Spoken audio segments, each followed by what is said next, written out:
Welcome to my channel. My name is Emmie from Emmie Evolving. If this is your first time joining me, thank you for finding me.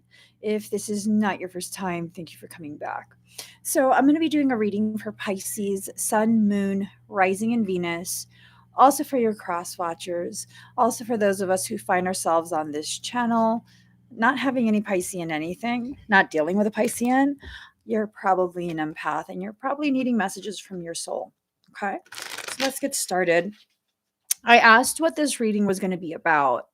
And what I was told is the reality of it is not what you thought. Okay. There are things going on that maybe have been difficult for you to, I don't know, like it's been difficult for you to allow yourself to see it. It's been difficult for you to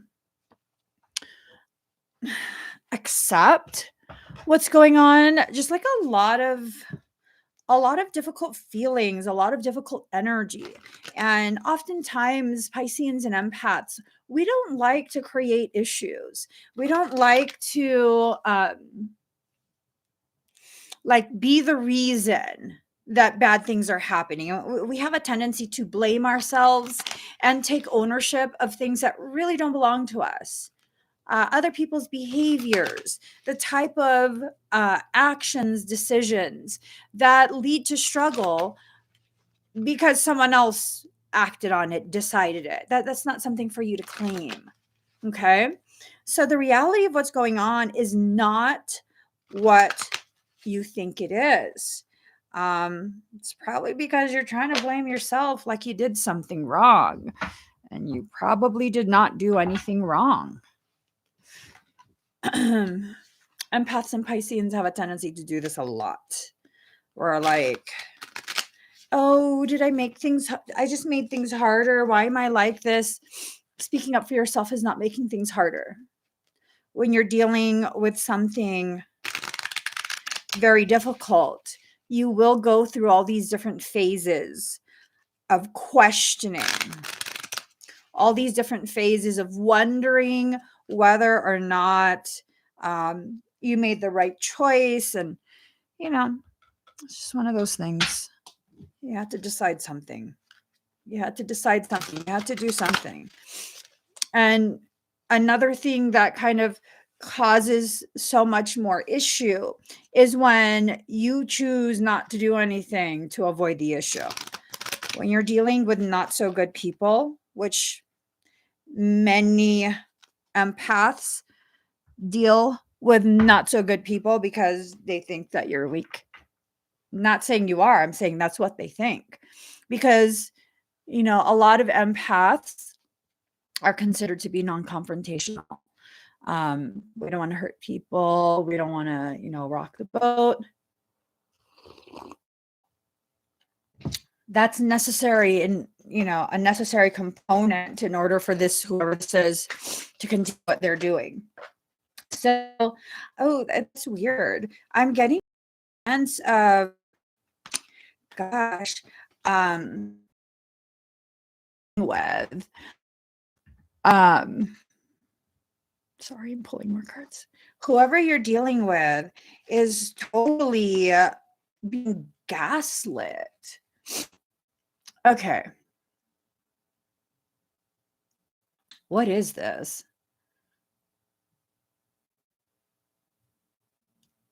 Okay, there's someone. Is this like a continuation of yesterday? There is someone who there's an energy to this that is very like it's almost like maybe you're not the one going through it. I thought it was you at first, but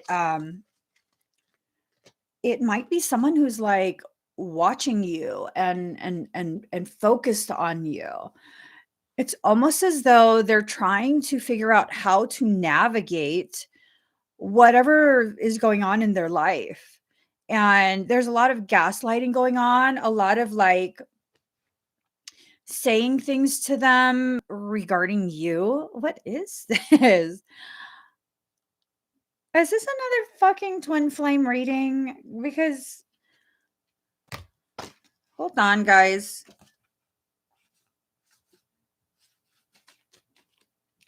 Someone's considering something. Let me just read. Hold on. Now I'm sweating. I'm hella sweating. Hold on. This has totally got me messed up. Okay. All right. Nervous laughter. Okay. Gratitude. So, all you can really do is have gratitude for this time that you've spent working on yourself, right? There's a lot of things to be thankful for, a lot of things to be mindful of. Um, Having gratitude in your heart is really going to help you to cope with whatever this is. This feels like a really intense something. And I don't know if it's your something or if this other person's energy is registering on your field and causing this type of information to be presented to you. Sometimes when we have a soul connection with an individual, a lot of the things that they go through will be presented to us as information for us, even though we're not living through that. Okay. If that's the case for you, just, just flow through. Just flow. Just flow. Okay. Allow yourself to flow, receive whatever confirmation you need. And, that doesn't mean we can control things. That doesn't mean we can predict any outcomes or any other fingers you want to put up for any other things. Just flow with the information. So, whoever this reading is about, they're in the process of healing. Okay.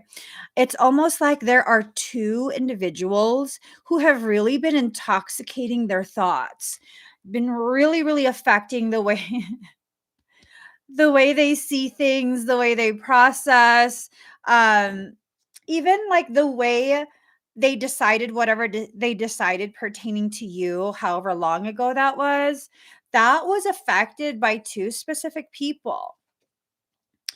And it's almost like this sense of they're no longer sipping on that scissor. They're no longer sipping on that scissor. So, once upon a time, they were sipping on that. Whatever was being put in their cup, whatever was, sip, sip, sip, sipping on some scissor. They're not sipping no more. They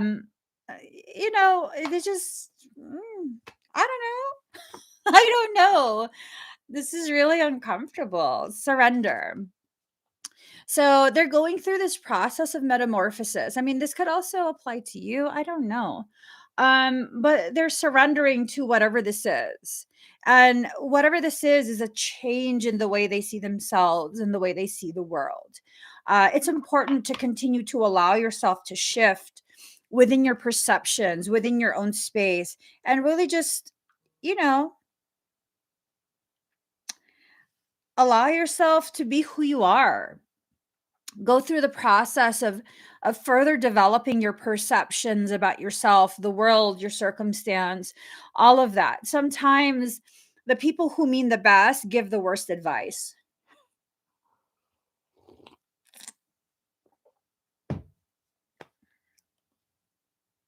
Let's say that again.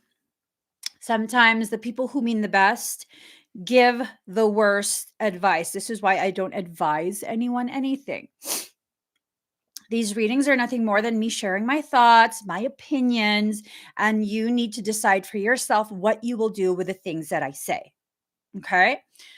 Sometimes the people with the best intentions give the worst advice. Intent means diddly squat in the world of energy, in the world of causation and effect. I could intend to give you information to give you the bestest life possible, but I am a flawed human being with limited perception. Your perception is based on your life circumstances all strung together. Everything that you've experienced from what other people pressured you to feel and think, what happened to you when you're 2 years old, what happened to you when you were 7, 9, 15 years old, when you became an adult, when you first moved out, your relationship with your parents, the relationship you had with your first boyfriend or girlfriend, all of that, like seemingly inconsequential stuff for the right now, actually still affects you right now. You haven't taken the time to really assess all of the areas of your life as they come up within your mind. And, it's still going to affect you. It's absolutely still you. And the more you begin processing your life, you will need other people to tell you what this is, why you're feeling this, what you should do. Instead, you begin to recognize, like, I've lived a really full life. It might have been boring. It might have no travel and no like bougie stuff, but it's a really full life. I've experienced a lot. And therefore, I'm really qualified to make these decisions for myself. Most of us don't do that. Most of us will rely on the perceptions and intentions of other people to navigate our life.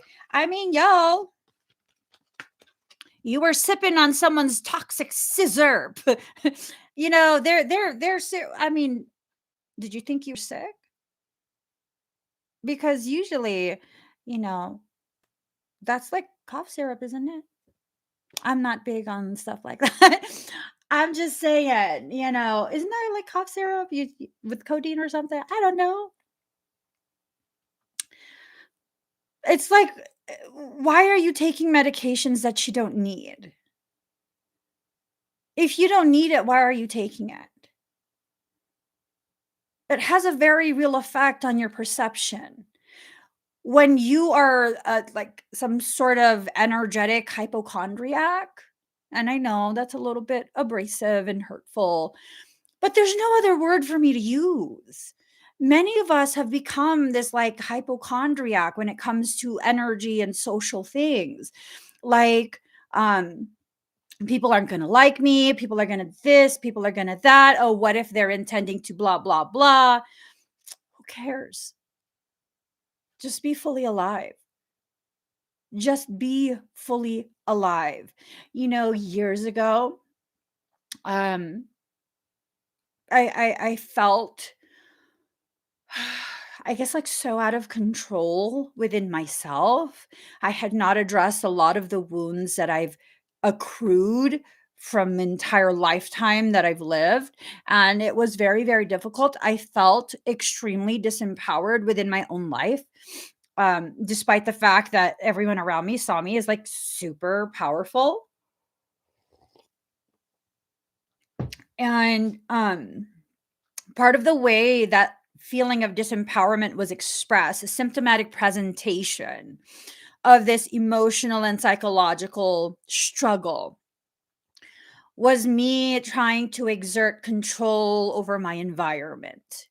I was afraid of illness, so I would consistently sanitize basically every single surface in the house every day, like every day.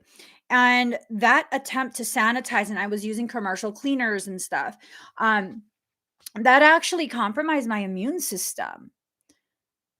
That compromised my immune system. It gave me respiratory infections. It made it much more difficult for me to fight the actual exposure to pathogenic stuff. It didn't help me. That trauma response actually made it possible, much more possible, for me to experience the traumas that I was trying to avoid. You know how I improved my health? By knocking it the fuck off.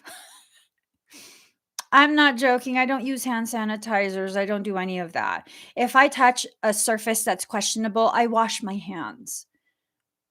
Before I eat, I wash my hands, and not with antibacterial soap either. I wash it with just good old fashioned soap, Castile soap at that.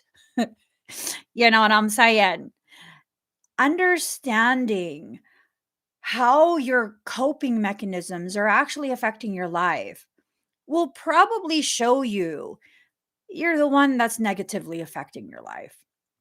It's primarily you. It's primarily you. And this is not about blame. This is about allowing yourself to see clearly the type of decisions you make affect you more than what someone could ever tell you. When you hear something profound and you take it in, that really helps you. It helps you to better understand your thought process. We no longer need to have validation from people outside of us. We just need to be fully present, observe our life, see how this observation is affecting us. And I don't know. Been having traits of BPD and trying to navigate them. I would be very careful about self-diagnosis. I would be very, very careful about self-diagnosis because BPD is a very serious condition.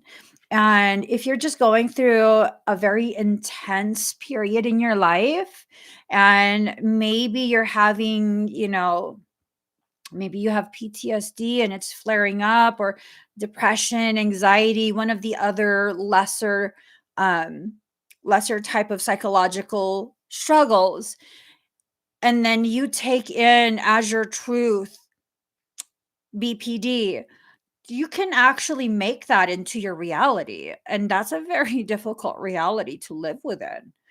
Um, I would make sure that I speak to an actual medical professional, and, one that can advocate for you. I'm so lucky to have the psychiatrist that I have, because, as I'm going through all of these different things, um, that was considered by the therapist, and that was put in the notes of my medical chart. And the psychiatrist was like, what is this? And I was like, hell if I know. What do you mean? I've never had any discussions with anyone regarding BPD. And they were like, listen, I'm trying to advocate for you. You need to go back to that therapist, and you need to let them know, like, why are you putting that on my chart?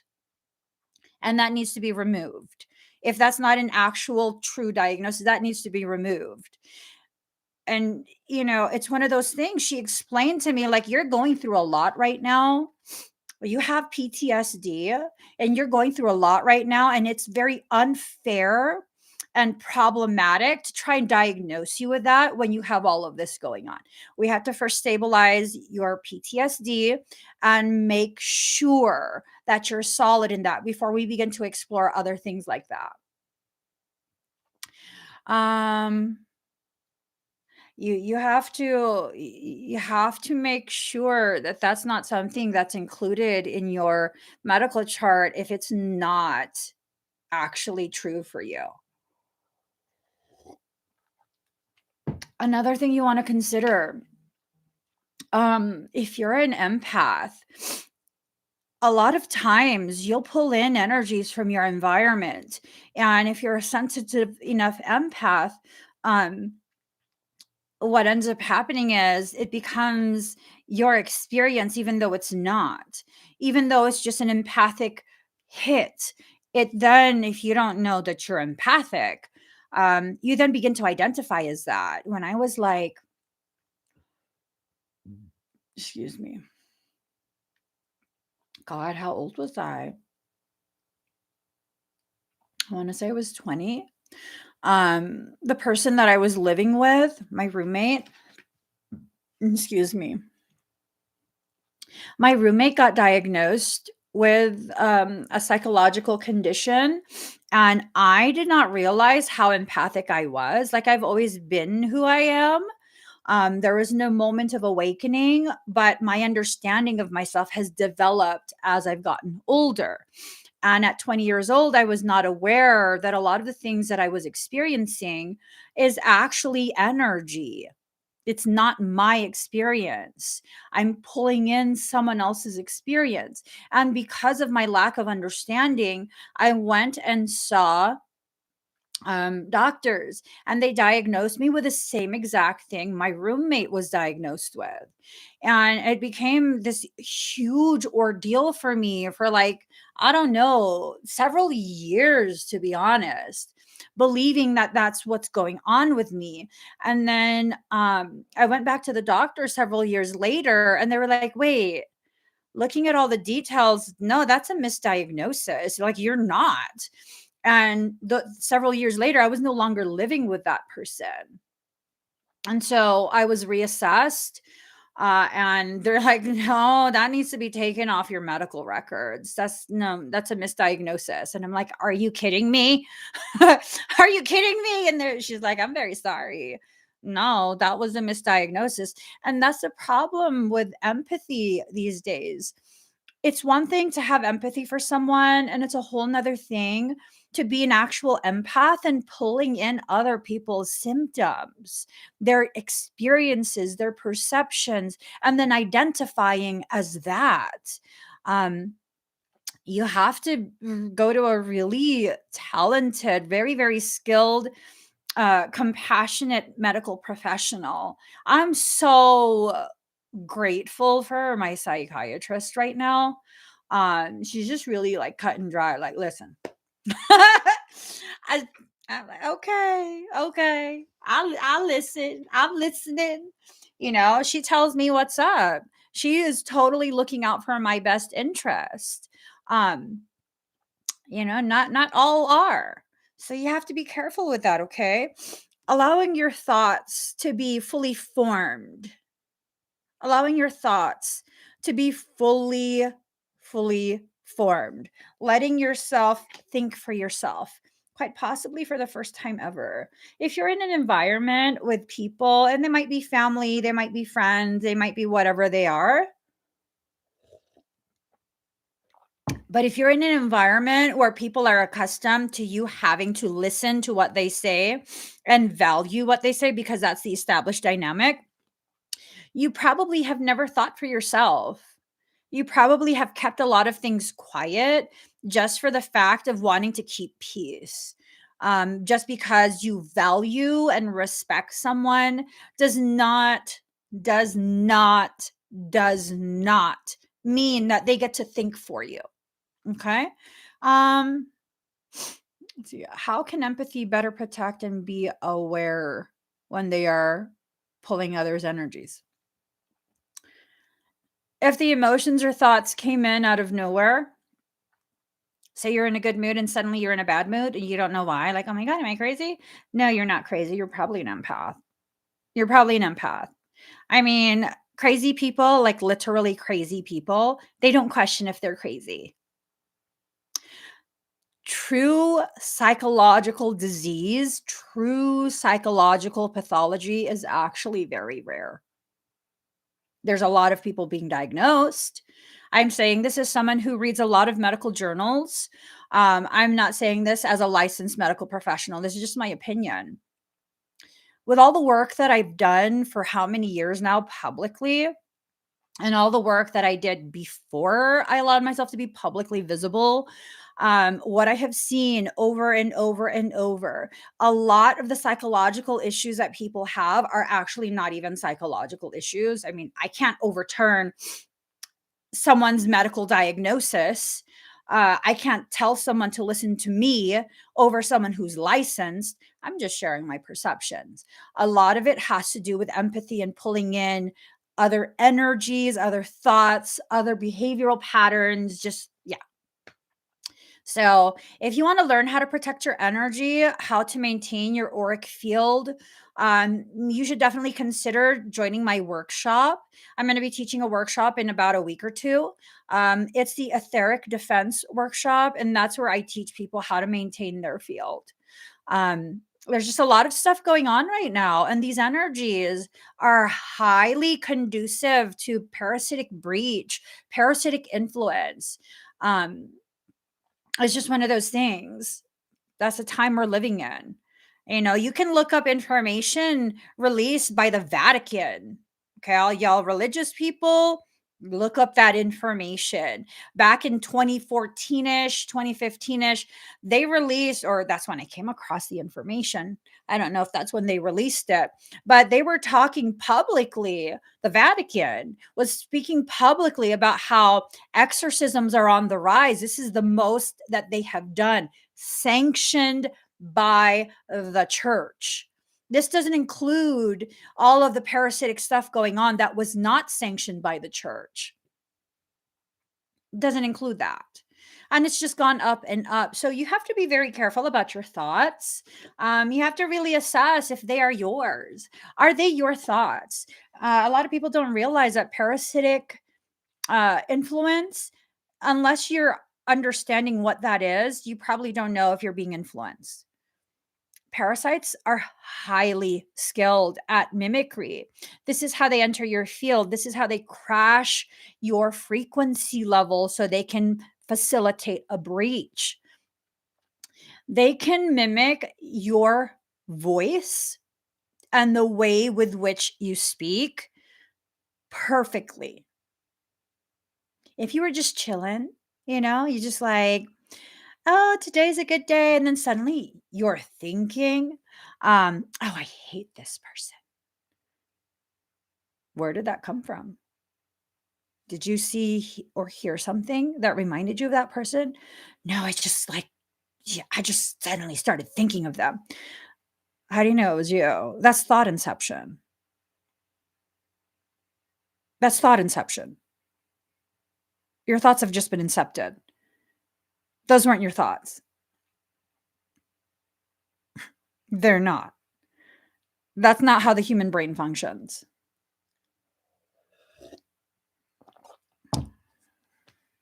Has to be first triggered. Unless you have some sort of psychological thing going on. Before you start thinking of someone, it has to be triggered. Like, I don't just go around thinking of my mom all day. If I see a flower, I think of her. If I hear a word, if I see a video, certain types of fabrics, textures, it's triggered. My remembrance of her is triggered. And that's the very thing that starts the whole cascade of like, I miss her so much. Like this and that. And that's how it starts. It has to first be triggered. And if it's not being triggered, if you're having one emotion and then suddenly swing into the opposite polarity, you got to question that. You have to really, really question that because there's a high likelihood that's a parasitic attempt. That's mimicry. That's an attempt at thought inception. Okay, I won't give that. I was going to say more on parasites, but whatever. Freedom. The freedom to experience true peace within your life for once. Allowing yourself to feel peaceful, giving yourself permission to enter into a place of peace.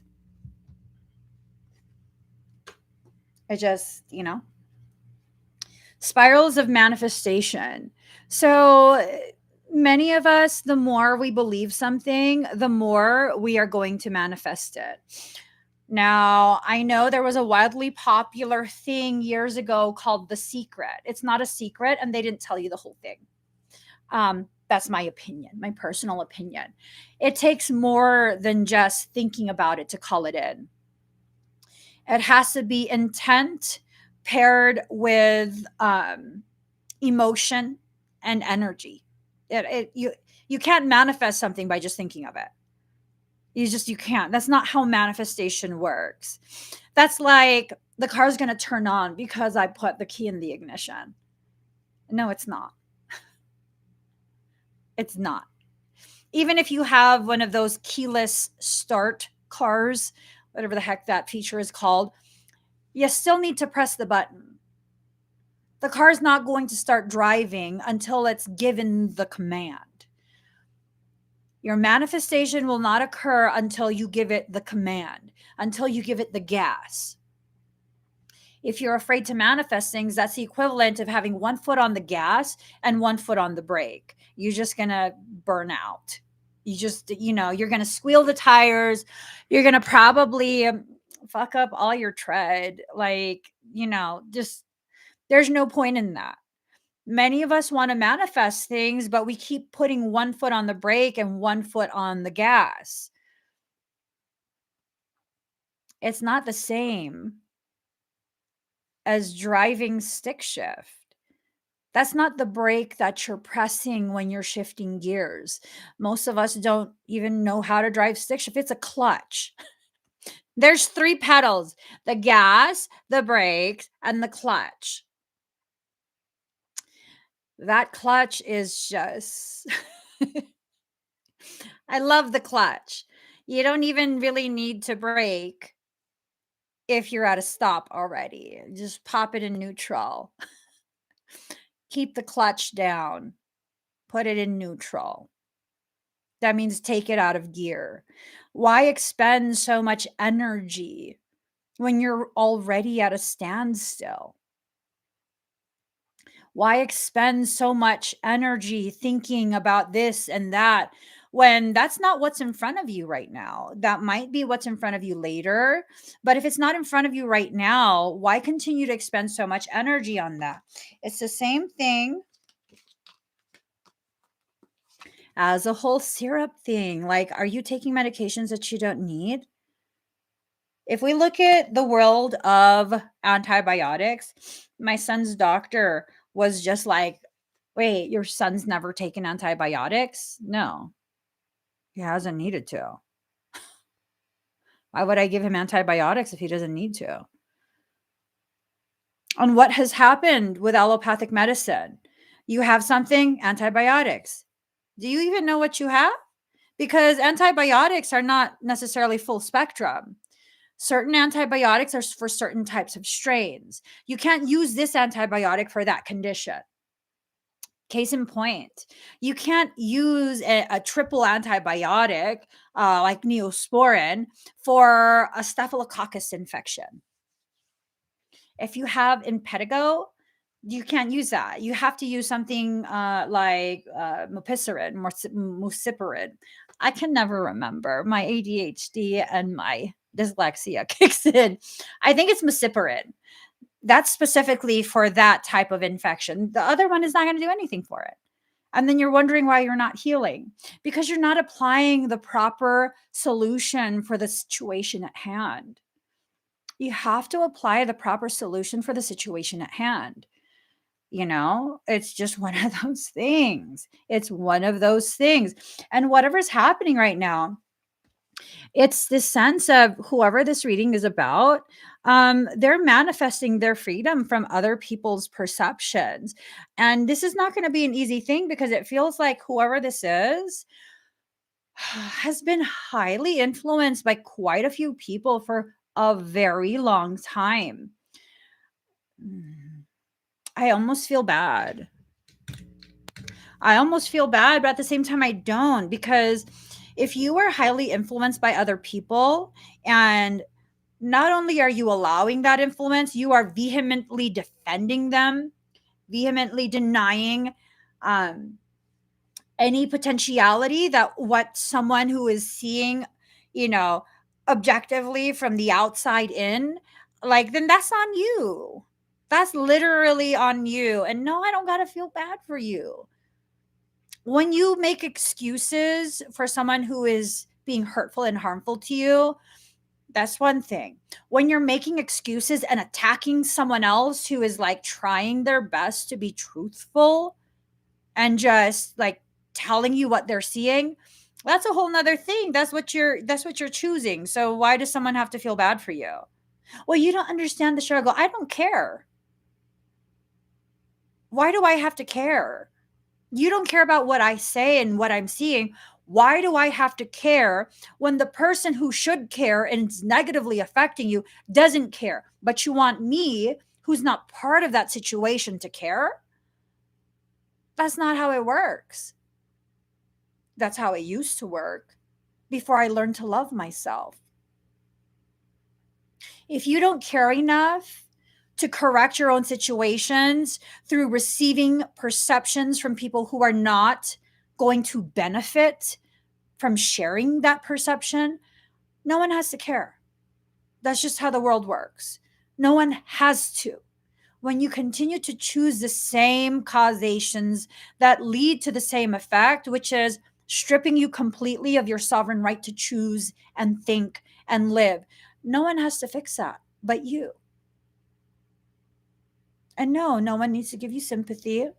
No one needs to try and understand. None of that. No one is obligated to anyone else. No one is obligated to anyone else. And we have to begin being held accountable for our decisions. Difficult when dealing with adult children. Are they adults or are they children? Because if you want to continue to treat an adult like a child, it's going to be difficult. But if you are able to see the child as now an adult, you hold them accountable for their choices. I have an adult child. He's not an adult child. He's an adult son. He's not a child anymore. He is an adult. When he asks me for my perception, I give him my perception, but I tell him, it's your decision. You have to decide something. This is just, this is what I think, but I mean, what do you think? See, the thing is, when we continue to try and parent an adult, I mean, if we didn't parent them as a child, meaning we didn't give the structure and support during childhood, we can't then try and do it and establish that as an adult. It's just one of those things. They say narcissism was formed in childhood.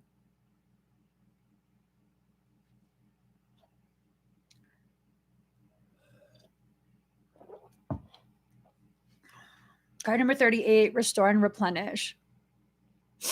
Allowing yourself to be fully emptied so that when you restore yourself, when you replenish yourself, you're not going to continue to just mix in any of that toxicity with new stuff. Toxicity is toxicity. Just because it's diluted doesn't make it non-toxic all of a sudden. Toxicity is toxicity. You know what I mean? So it's one of those things that you have to understand. So you might want to watch videos from Dr. Ramani. She talks quite a bit about narcissism. That's her forte.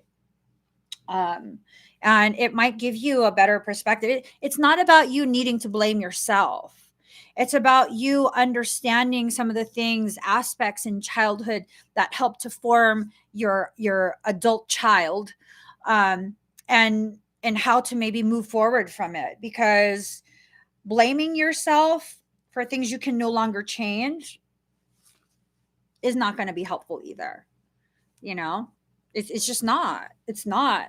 At some point, the person that you birth becomes an adult, and as an adult, they're responsible for their own behaviors. And, it's just one of those things. Like, you can blame your parent all you want about the shortcomings that you felt, the ways in which you felt they failed you or, didn't do enough and this and that. Every child has that thought. Come on. Every child thinks like, oh, my parents should have did this and this. Yeah, you know that now because you lived through it. They didn't know that when it happened and what the effect would be because they had never experienced it. So, I mean, unless a parent is intentionally malignant towards their child, like we as adults need to take accountability for who we are as adults. There are decisions that can be made. If you can self-identify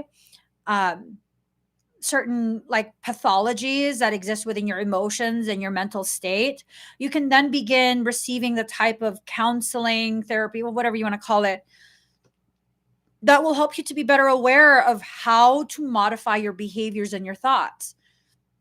You can't just keep blaming your parents. And as parents, they're either going to be an adult or a child. That gray zone of an adult child, I'm totally like, listen, my son, you are an adult. You are an adult. You have to make decisions for yourself. No one can force you into anything. You have to make decisions for yourself. I tell him that all the time. Sometimes I agree with his decisions. Sometimes I don't. Regardless, those are his decisions and I have to honor them. I have to. I have to. But he needs to be a whole person for me. He needs to be a whole person. Okay. So these are things we have to also consider. So card number 33, heaven sent. All of the situations that you're living through are in fact sent by your higher self. These are situations that will help better define your perception of yourself and your environment.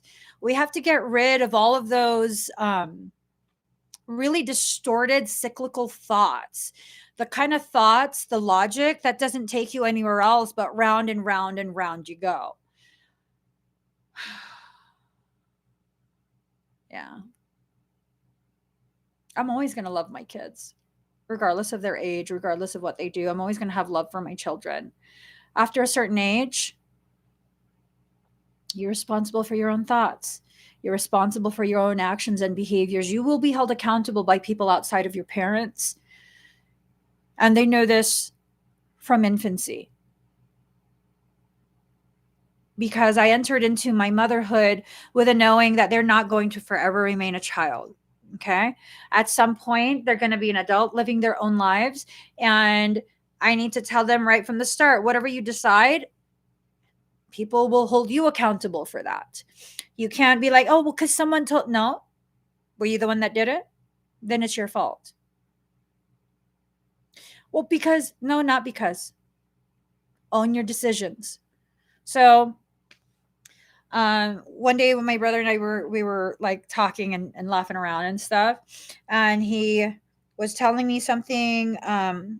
He's telling me something about my son, and he was basically saying like, oh, it's because you told him. And I said, he did whatever the fuck he wants. Unless it resonates with him, you're not going to get him to do shit. And then my brother started laughing. He goes, yeah, no, it's true. Because it's true. It's true. That's how he was raised. Like, you take responsibility for your stuff. If you fuck up, you fuck up. That's on you. That's on you. And is it really a fuck up, or is it an opportunity to learn? Because if you're going to see your life events as nothing more than opportunities to learn, then you're going to keep learning. You're not going to be stuck in that space. You're going to learn and you're going to grow and you're going to become more familiar with yourself, your limitations, and how to expand that. But if you're going to experience all these experiences in your life as like moments of fucking up, then you're going to believe you're a fuck up. Are you? You're whatever you think you are. That's the reality of your life.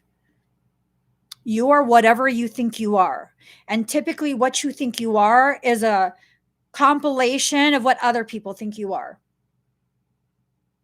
Your assumptions of what other people think about you. The things that people say to you outright. Hey, no one has to agree, but I'm choosing to see myself as a badass motherfucker in the process of healing, a goddess in the flesh, and no one will tell me otherwise. Oh, Emmie, so you think you're perfect? I think I'm perfectly flawed. It's a beautiful journey with a lot of opportunities to learn, AKA fuck ups. I don't give a shit what people perceive me as. I hold myself with the highest level of integrity all the time. All the time. Do I need someone else's permission to see myself as good, like a good person? No, I know I am. I know I am. And I went through fucking hell to learn this. Oh my God, I mean, you've been through hell. Yes, I created it for myself. I created my own personal hell, trying to please other people who will never be pleased.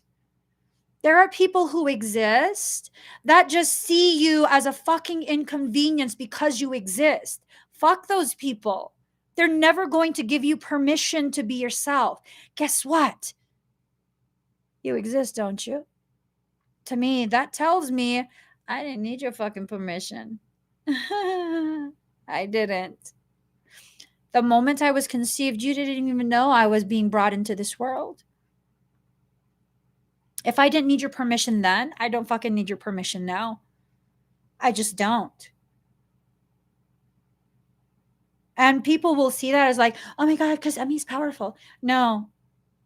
That's your perception. Emmie's fucking rebellious. Emmie is defiant. Whatever you tell me I can't do, bitch, let me show you I can. I'm not even going to tell you. I'm just going to do it. I'm going to let you witness. Because anyone who tries to convince me I'm less than what I actually am, I don't even need to acknowledge you. I see your challenge as nothing more than an invitation for me to prove to myself that I can. Has nothing to do with you. It's amazing, isn't it? It's amazing. You know how many people totally made it their life mission for X amount of months or years to shut me up and get me off of this public forum? How frustrated did that make you, knowing I'm still here?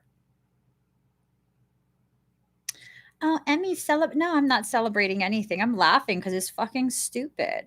It's stupid to concern yourself with other people who you cannot control. All you did was fuel my rise. That's all you did. That is all you did. Give me something to rebel against. Tell me the limitations you believe for me so I have something to rebel against. People can see it however they want, but the reality of it is, I know myself. I'm not powerful. I'm rebellious.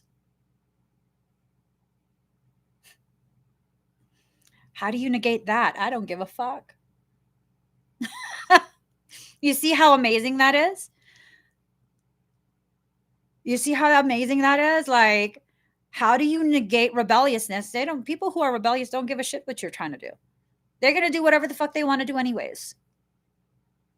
The beautiful thing about my rebelliousness, it's paired with integrity.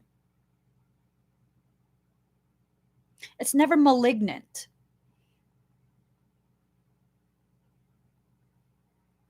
How do we negate that? Why do you try? Why is it so important for you to negatively impact my journey? Well, what's that to you? If I stay in my own lane, what is that to you? Who am I to you? And that's at the point where they'll start to try and like kind of like stutter and yeah, well, I'm sorry. I made you think I cared. I don't. I don't care what your reasoning is. You're malignant. That's all I need to know. Malignant people should not be given a seat at your table. Malignant people are like the monkey at the zoo that throws their own caca. Okay? That's what they are. The naughty monkey that throws caca at people who walk past. And then you wonder why there's caca everywhere on the table. Like, no. When someone is poorly behaved, they should not be given a seat at the adult table. They need to go fucking in the corner. I don't even believe in timeout. They need to go in the corner and think about their decisions. Empower yourself by empowering yourself, not allowing other people to have any kind of effect on you in your journey. You are who you believe you are. And when you start believing what other people say about you, because why? I don't know. Then why do you believe it? You know how many jealous bitches? And yeah, it's fucking, they're bitches. In my mind, my perception, I perceive them to be bitches. They're jealous. I don't know why. I'm a fucking hot ass mess. What the fuck are you jealous for? Because you don't know who you are.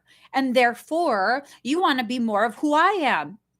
That's not my fucking problem. That's not my problem. People be like, oh my God, I'm so full of herself. Who do you want me to be full of? You? When you want me to be like you? You mad that you can't control me? I stay in my own fucking lane. The fact that I stay in my own fucking lane all the fucking time. I don't go on anyone else's channel. I watch a lot of YouTube videos, yet I never fucking comment on anyone else's channel. So what does that tell me? I stay in my own fucking lane. You can't be mad that I'm smoking cigarettes in my car with the window rolled up. You can't control that shit. Oh, just so you guys are aware, Big rigs. When they driving fucking crazy, every single big rig will have information on the side of their cab. It has a US dot number, a VIN number, and like a CC number, something like that. There's all those numbers, and it has the name of the company above that. It's just like very plain as day. It's usually right beside the door to enter into the cab of the big rig. They driving crazy. They're cutting you off. You see them with electronics in their hands, doing crazy shit while they're driving. Those are death on wheels. Okay. Like a lot of people can be hurt and harmed by a big rig overturning, crashing into. Okay. That's not some fucking game. Take a picture of that side thing, report it. There is a federal agency that governs all commercial drivers. You can file a report online. Not joking. Let me get you the name of it. Hold on. La la la la la. Bow to your partner. Said a la la la la la. Mm-hmm. Let me see. Let me see.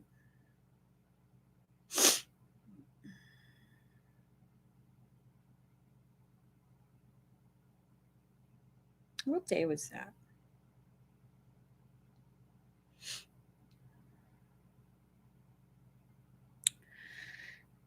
F something. FCTSA? No, FTSA. I don't remember. But you can definitely report that. Mm-hmm. It's time to hold motherfuckers accountable. I'm so not even joking. It's time to hold people accountable. When you are someone who consistently stays in your own lane,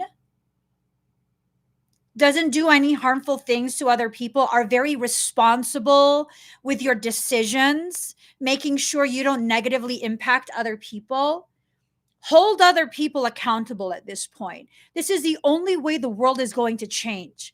When those who know better speak up. You got to speak up. You can't stay quiet anymore. You can't, like, this whole thing, I was watching something on here it is. FMCSA dot gov.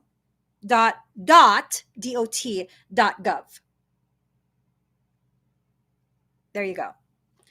I was seeing this thing online, and it was this, like, there were things that happened between a couple individuals, and the person speaking about what was done to them, like actually finally sharing. Someone commented that, like, oh, I bet you called the police and this and that, like it's a bad thing. Well, if it's a criminal activity, you should absolutely call the police. Let's stop with this vigilante justice bullshit. I'm someone who grew up in an environment where it's like snitches end up in ditches. I'm gonna fucking snitch you out. Don't do any of that shit around me or to me. I will fucking snitch you out. No more vigilante justice type shit. I'm here waiting for the world to change, and I'm done waiting. So now I'm going to begin taking action. I'm going to hold you accountable for your shit. You want to do illegal shit to me? There will be legal consequences. People not going to like this. Who gives a shit? You can't report things that are fictitious. So someone who does criminal things doesn't like that you're reporting criminal activity. They shouldn't do criminal shit. There's nothing to report. There's nothing to report. Because then that would be actual, like a fraudulent report, right? And you get in trouble for that. If you can't prove it and you file a report that's like fictitious, there's actual ramifications for that. They don't want you calling them out because that's how the world continues to exist the way it's existed. Fuck that. I don't give a shit at this point. I'm so far removed from that whole like vigilante justice shit where it's like, oh, when we're not going to report nothing. No, I will only tolerate so much. And if your behavior consistently shows that you are escalating your illegal activities, I'm reporting that shit. Don't involve me in anything. Don't involve me in anything. Live your life with a level of integrity that people who do stupid shit, illegal shit, don't want to involve you in anything. Don't even let me know. Don't share stories with me. I let people know that I'm not going to lie for you. If I get subpoenaed, I'm not lying for you. So before you tell me anything, keep that in mind. I will not lie for you. No, I'm serious. Not joking. I won't lie for you. I won't. And I'm not sorry. I'm not going to lie for you. We have to truly exit the toxic cycles that the world keeps trying to suck us empaths and Pisceans into. You want the world to change? You want people to develop more empathy so we can support each other? Someone needs to be brave enough to do this. I've come from many rough neighborhoods and people don't want to report anything. That's okay. I'm not going to be that though. I report things. Am I going out of my way? Not minding my own business? No. No. If you're doing things to me directly, absolutely, I will file a report on behalf of myself. Am I trying to police other people? I'm saying in my lane, if you're doing shit in my lane, I fucking absolutely have to police you in my lane. See, this is my lane. It's like letting someone come into your house and letting them, like, this is totally graphic, letting them defecate on your floor and then being like, oh my God, oh my God, oh my God. I don't fucking think so. I don't fucking think so. The moment I see you pull your pants down, I'm going to kick you in your ass. Like, literally. I'm going to kick you in your ass and I'm going to tell you, leave. This is not a fucking restroom. This is not where you caca. Okay? You don't have the type of civility to recognize this is like a living room. You don't do that here. This is not the wilderness. Then you don't get to stay in my space. You just don't. Empaths and Pisceans need to allow ourselves to become so empowered. We no longer feel apologetic for having some level of standard. For real. Why is it so bad to have standards? Because people will reject us. They already do, baby boo. They already do. They already don't accept you for who you are. And the more apologetic you are for being different, the less they will accept you. You know why you guys accept me? Because I don't fucking need acceptance. I'm going to just be myself. And that's refreshing. You know what you get with me. No fakery, no fuckery. You know, I'm going to say how it is. No fakery, no fuckery here. How safe do you feel? Do you feel threatened? Not at all. Because you know it's consistent. It is always consistent. You act a fool, I'm going to call that shit out. You can share of yourself. You can share of your journey. You can share your opinions. You can disagree. But you act a fool, I'm going to fucking call that shit out. It's a safe space here. We all have the same perceptions of this is acceptable, this is not. You want to be unacceptable in your behaviors, you're going to be removed. This is a safe space because of the consistency of authenticity. Create a safe space for yourself by being consistently authentic with yourself. Now, there's been times where I've had tears, actual tears, sobbing because of someone else's behaviors towards me. I'm still strong.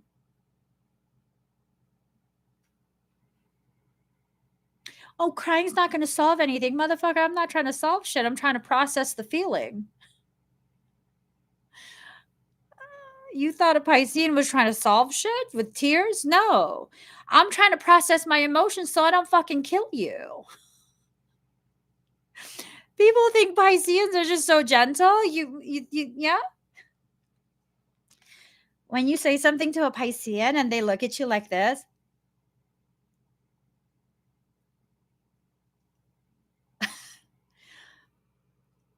they're trying to talk themselves out of killing you. With words, with kindness, who knows? Who knows?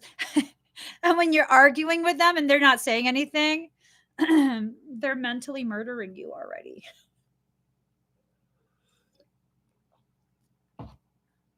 And when you think you've won because you're arguing with a Piscean and they're crying, in their head, they're at your funeral and that's why they're crying.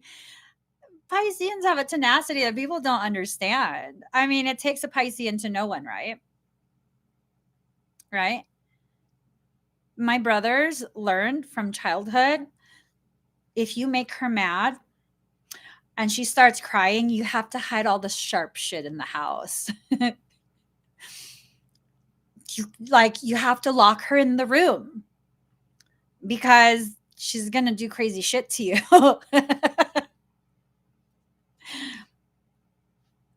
What? I had poor regulation of myself. I had poor self-control.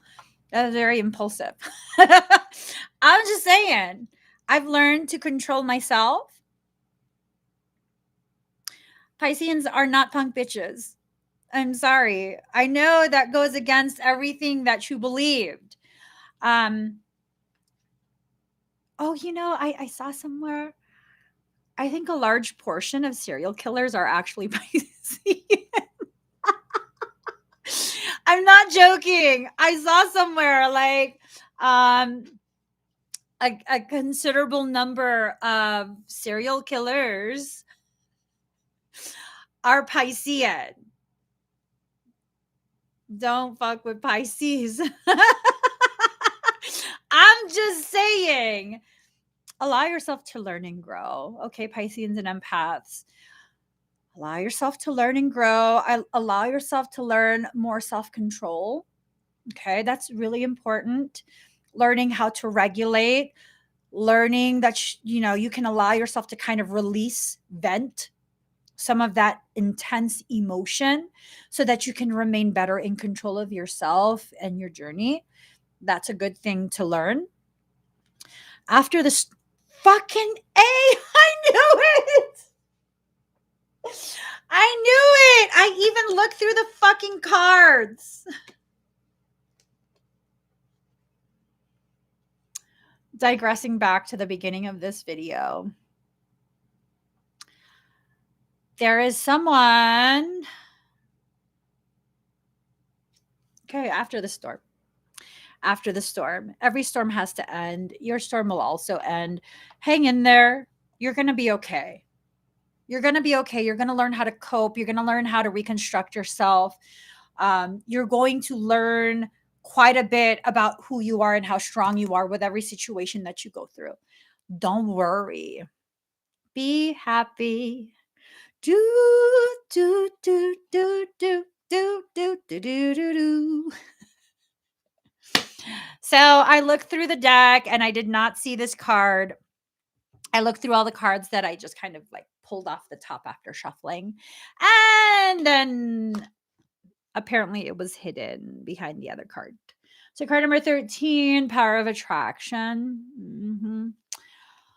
I think for some of you, whoever this person is, that was like sipping on that bitch scissor. I should have been a rapper. Probably has to do with them. They're learning to think for themselves. I know they probably thought that they were very autonomous and that, they're in full control of their life. No one else makes decisions for them. I hate to say this, but I have to. The people who think that tend to be the very people who are the most easily manipulated in a covert manner.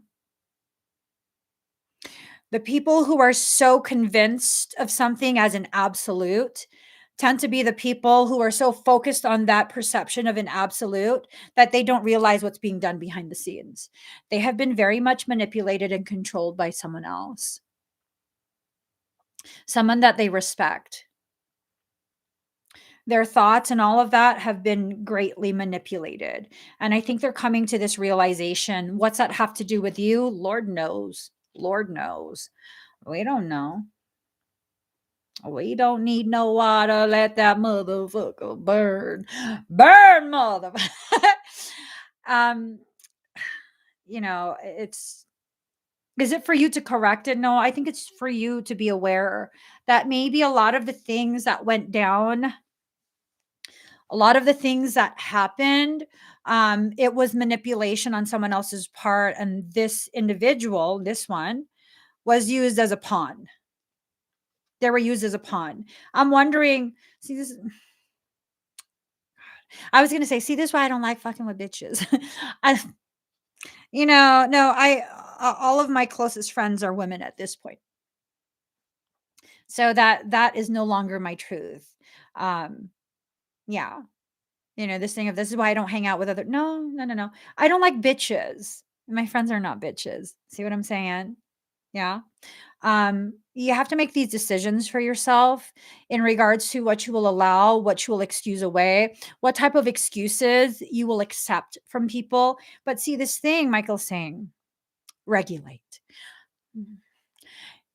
He's telling me to regulate what I'm saying. What he means by that,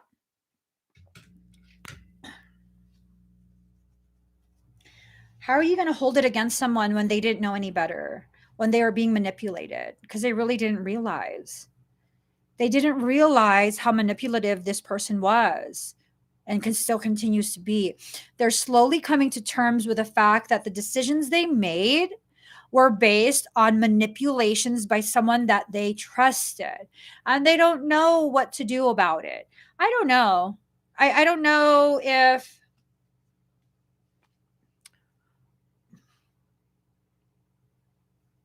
I guess, depending on the person, dependent on you, you can decide to kind of have a conversation if you want. Um,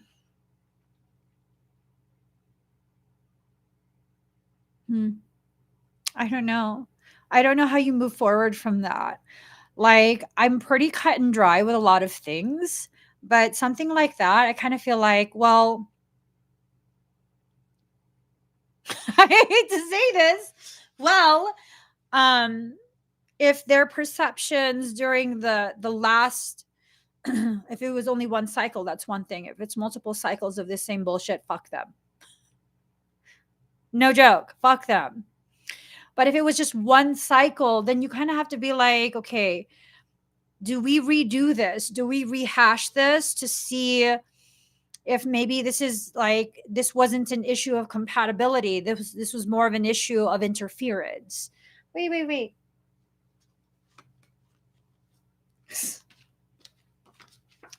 Interference. So, interference. So, card number 36, listening for truth. Really just trying to hear from your soul the way to move forward. You have to allow yourself to move forward from that. You cannot be chained to that disappointment back there for the rest of your life. That is not going to help you to heal.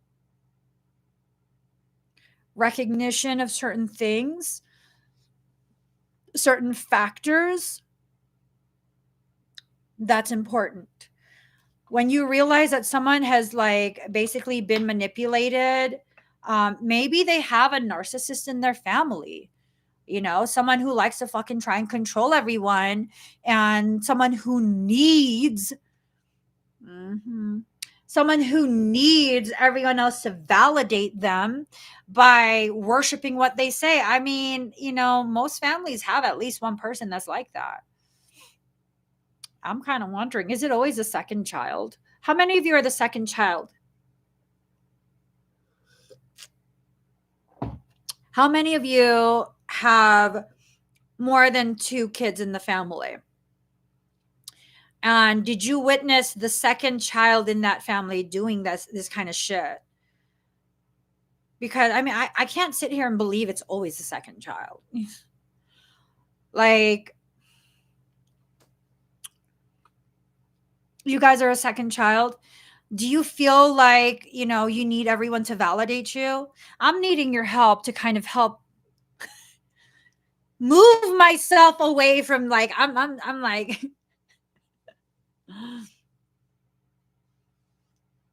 I'm just saying, I need you guys to help me come to terms with second child is not always. So how many of you are not the second child and have enough siblings to have a second sibling? Is the second sibling the narcissist of the family?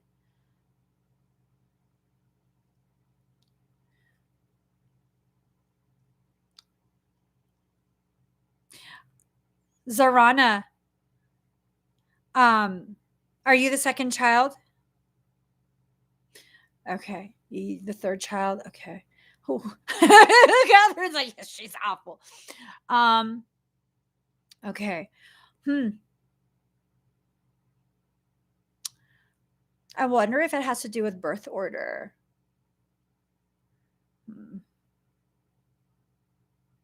I don't know enough. I don't know enough. I can't form that thought for myself right now. I don't know enough.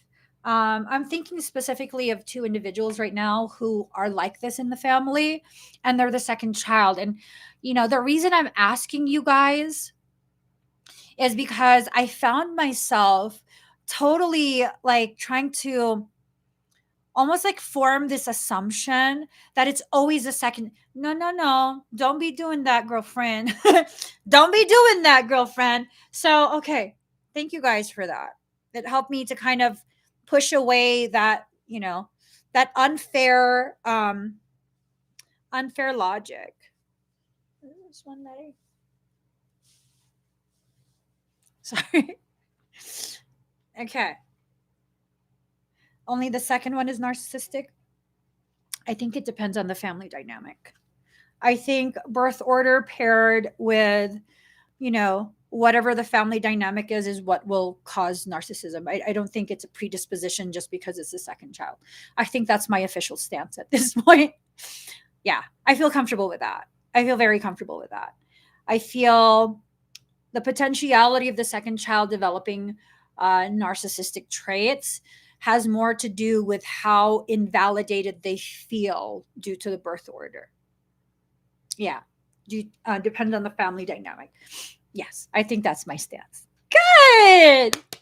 That's healthier because I was like, fucking second child. No. Don't go full toxic. Don't go full toxic. It's not always a second child. Okay, that's good. That's good. I like that. I like that. Okay. So card number 20, softly, softly, the tender touch.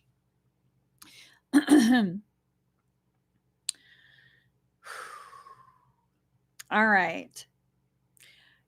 I think you need to be more gentle with yourself. You saw what I did right there. I asked questions, even at the risk of, how many of you wanting to, um, even with at the risk of quite a few of you being angry with me, I had to ask.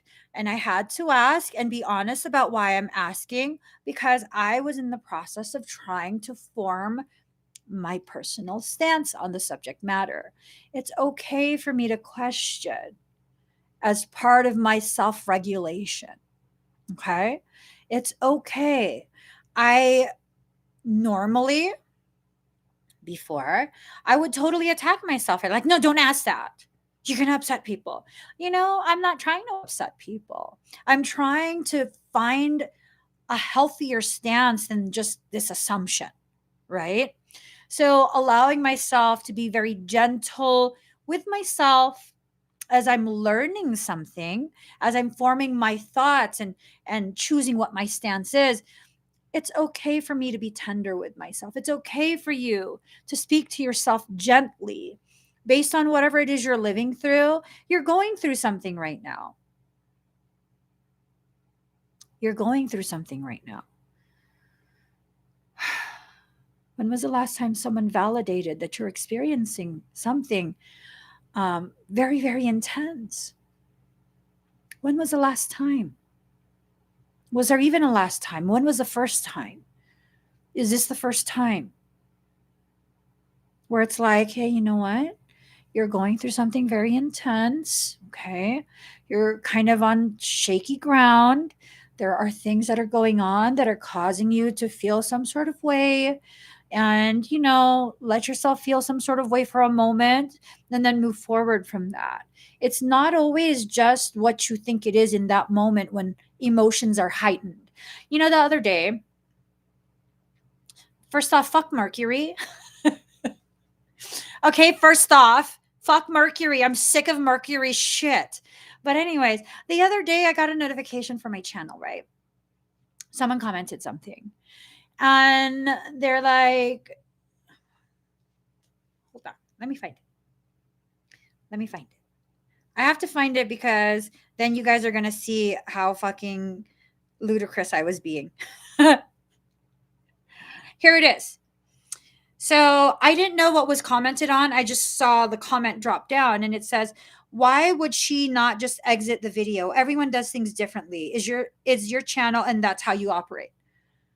Okay. And I'm like, are you fucking talking about when I had to go open the door or something? Or when Joy Joy was barking the fucking shit out of herself? Like, who the fuck is you? I don't know where that came from. I read that the first time it dropped and I was like, the fuck? I was really upset. Like, don't fucking tell me what to do on my channel. And then I was like, wait. Girl, just calm down. Take a deep breath. Calm down. Actually open up the app and see what the fuck they're commenting on. Okay? And then reread it. First, breathe. First, just breathe. So I was breathing. I felt my temple vein starting to bulge out. I felt this vein starting to bulge out. And I was like, okay, I'm gonna just breathe. And then I was like, no, I'm gonna fucking ban them. And then I was like, wait. It's Mercury. Merc RX, just first breathe. Breathe. And then go look at what they commented on so you have a better understanding of, like what they're commenting on. And so I breathed and then I opened the app and I read it again. And they said, why would she not just exit the video? Everyone does things differently. Is your channel. And that's how you operate. Oh my God, she was siding with me. It was like, oh my God, why did I totally take it that way? Like, oh my God. I created this whole story in my head about like someone's trying to tell me what to do. And no, that's the furthest thing from the truth. They were commenting on my post that I posted in the community portion of this channel when someone was like being really, really nasty in the comments. And I'm like, I'm holding you publicly accountable for your public comments on a public video. And they didn't understand the need for the nastiness from this person. But here's the thing. Was the issue the person or was the issue me? In that second part, not the first person that was commenting nasty shit in which I posted it. That second part, the issue was me. Did I need to attack myself? No, I needed to take a moment, recognize the environment, the energy that we're in right now, recognize, you know what? I haven't slept in like, I don't know how long. And I'm exhausted. I'm hungry. I'm looking for people to fucking be mad at. Let me hold myself accountable for that and choose something different. I breathed. I made sure I understood the context with which that comment was made. And then I understood, like, oh my God, this is someone who's totally like supporting me and understands like the behaviors that sometimes I receive from people are just not okay. Well, no, Teresa, they were actually like they didn't understand why that person who commented nasty things on my video didn't just leave. Like they're saying that this is my channel and people need to understand that I will run my channel however way I choose to run my channel. So it was totally this thing of like me reading that with the emotions I was feeling in that moment, which had nothing to do with what someone said. So, okay, when I read it, I was like, why would she just not exit the video? Everyone does everything differently. Is your channel how you operate? And I'm like, why would you even comment that and then follow it up with like, it's my channel anyways? Because I was in a pissy mood. And when I calmed myself down, I reread it and I was like, why would she not just exit the video? Everyone does things differently. It's your channel and that's how you operate. And I was like, oh my God, she was fucking sticking up for me. However you are feeling, that is how you will receive written communication. However you are feeling, whatever emotions you're marinating in, that's how you will perceive the circumstances you're living through. With all of these cards, you know, but with my Aries energy, I would have been in. See, I got Aries stuff too. I was just like, what the fuck you saying to me? I was like, why am I even angry? And see, like you feeling angry like that to me, because I'm in a chill ass mode right now, that's like, oh my God, you love me.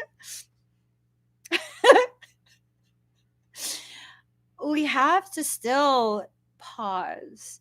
We have to pause and try and understand, at least to a minimal degree, whether what we are receiving is the reality of what it is, or is it being peppered with our spicy ass emotions. And Michael wants me to go back to this card again. That scared the shit out of me. um, Whatever this was, their perception was very much affected by the person who was feeding them information. You guys were not seeing eye to eye. Okay. Someone who maybe appeared to have, maybe it's someone who has an expertise in I don't know, like counseling or whatever.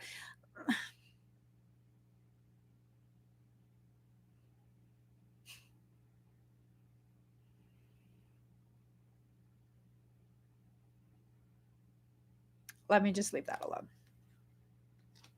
Card number 37, focus on the light.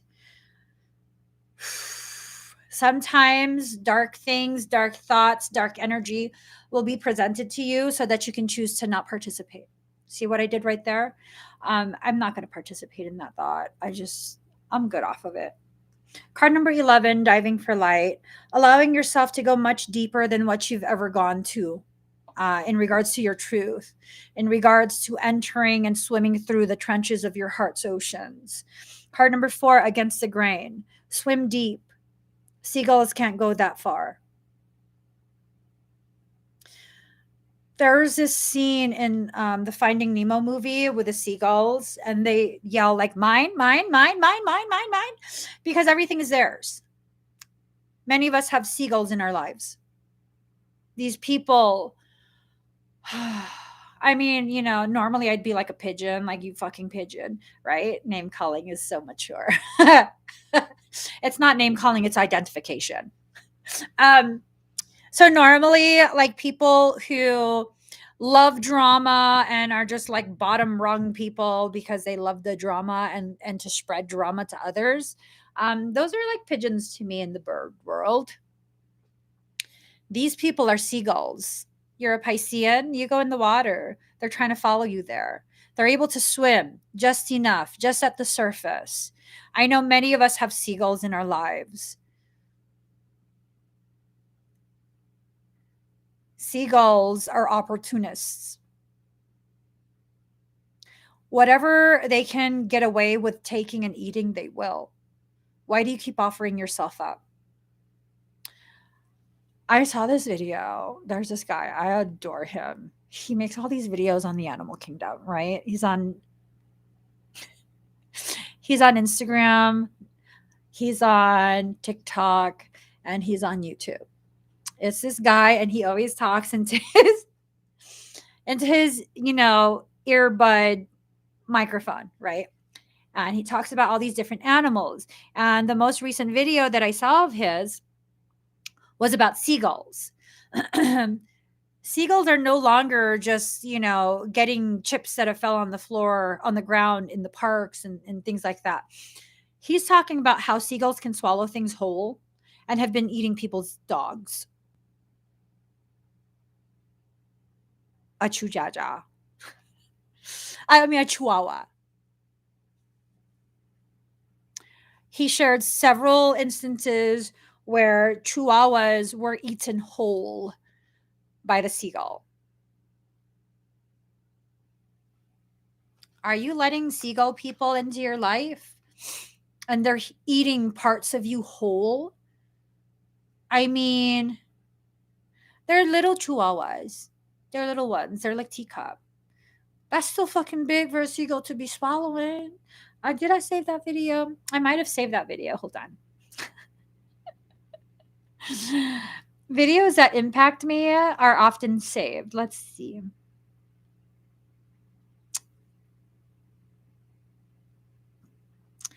Oh, this one was a good one. Let me play this for you guys.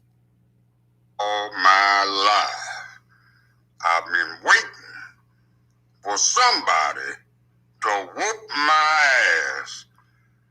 I mean business. You think you can run up on me and whip my monkey ass? Come on. Come on. Come on.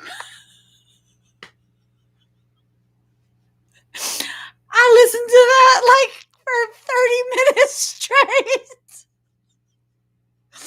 You think you can come to me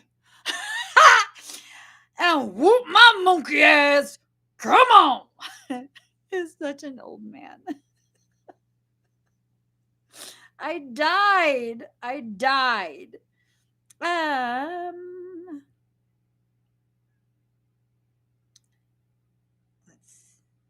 Oh, no. We don't do whale shit. We don't. I don't know where it is. Maybe I didn't save it.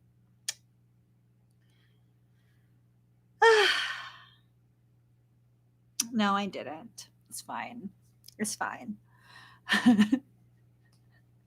He was serious. He was so serious. I've been waiting my whole life for someone to whoop my ass.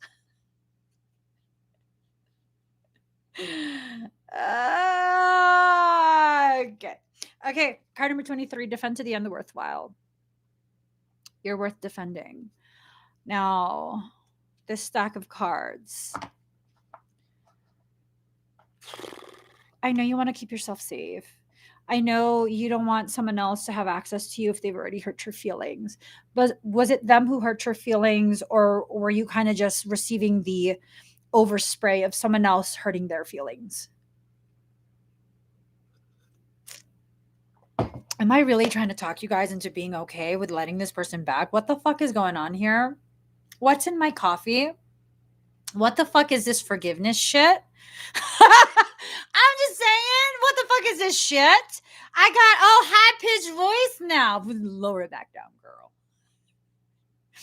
I don't know what the fuck this shit is, but it's seeming like you gotta talk to somebody. I don't know. I just had to slap myself. I'm just saying, girl, what the fuck are you talking about? That hurt. I don't know. I might be possessed. I'm just saying. What the fuck is this shit? Maybe it's like to help you move forward. I don't know. I'm now uncomfortable with this reading. Card number 16, what you want wants you. Maybe you're wanting to put all of that behind you and, the whole closure thing. Oh my God, that's such a fucking line. Let me just move forward. I don't know what the fuck this shit is. Summer, initiation, spring, boundaries, security. Okay, what the fuck? This is like the whole year. We have summer, we have spring, and then we have autumn. Like, what is this? A courtship? And the only thing left is winter. Oh, I get it. All the seasons, right? Except for winter. You're done with winter. It's time to move forward. And I think for some, moving forward requires, communication, either just energetically or actual communication.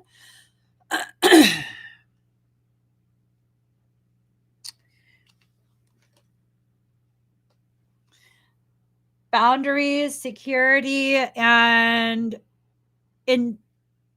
initiation. This is about entering into a different phase of your journey. If you want things to be different, you have to start treating things differently. If you're going to be stuck in that same thought process, then you're going to continue to have the same situation. You just will. Is this me growing? What the fuck? Is this me like literally growing? Oh my God. Are you guys proud? I'm just saying. I don't know, who knows. Okay. So there was a lot of interference, right? That's how I no, I don't want to lose my card. That's how I feel about people who interfere. You know what I'm saying? People who interfere just I almost hit my face. But I don't want to lose my card. Let me just stop throwing shit around, okay? You are very divinely protected. There's really nothing you need to fear. If you feel like you need to have a conversation, have a conversation. Who cares? Go on, dust your shoulders off. You know what I'm saying? Pop it. Pop it. Okay? Okay.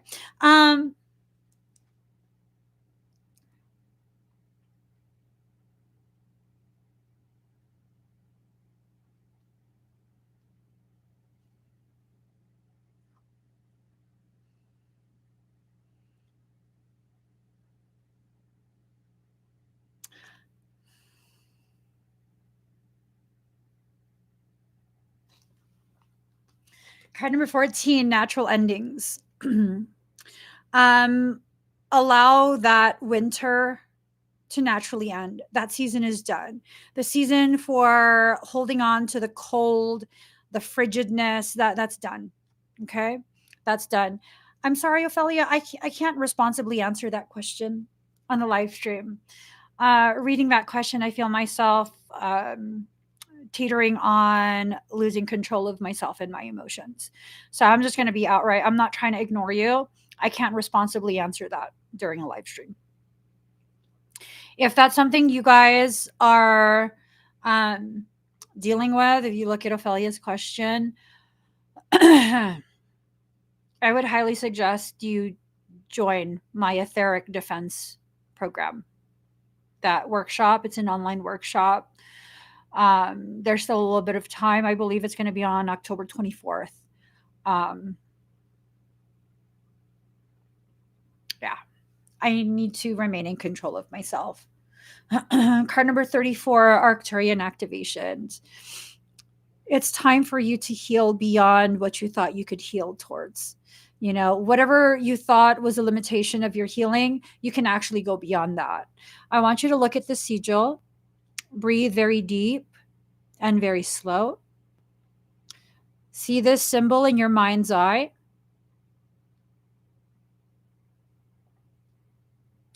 Close your eyes and see it.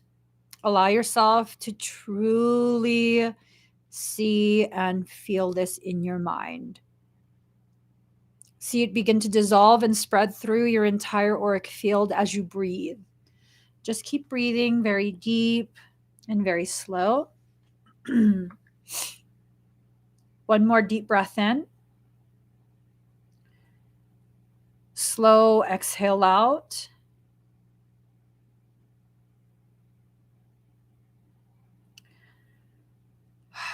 Give yourself a moment. How do you guys feel? Did you feel that energy cycling through your entire auric field? Did you allow yourself to feel the changes that have been initiated? Sigils are extremely powerful because you don't have to be consciously aware of what the symbol means. You just don't. Your subconscious knows exactly what to do with that symbol.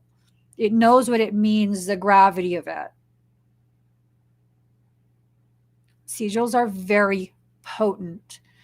It can be used for beneficial, effects, as well as for malignant. Be very careful with sigils, okay? Card number 31, light code injection.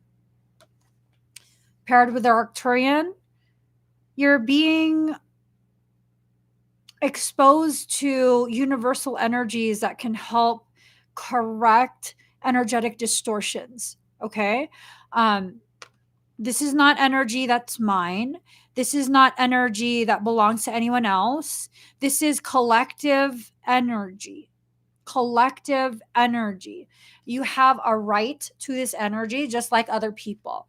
You might come across individuals who try and gatekeep that, like, their services are things regarding, like, say, galactic things, right? And only they can do that activation. Bitch, you're not even fucking galactic. You're human. Yeah. No. This energy belongs to everyone. It belongs to everyone. And people might be like, well, then what about your system then? If you can remember the system the way I do and know how to harness it, good for you. Good for you. Oh, but you need to give it to everyone. No, I don't. If it's everyone's system, why can't you access it? Anyone can access this. Anyone. You can access it. Did I do energy work on you guys right now? No. You guys felt it because it's your energy. It belongs to you. You don't need someone else's permission to access that. Your energy is yours.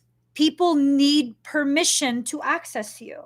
Now, when you live in such a way where it's like, you feel like everyone is entitled to you, those are huge openings you leave for people to take from you, for people to enter into your life, manipulate, distort before they exit after they harvest. No, don't be okay with that, because it's not okay. Sometimes people will try and do this where they feel like they're entitled and you have to listen to them. I asked this lady if she uses protection while channeling, and she said I must be new and didn't answer the.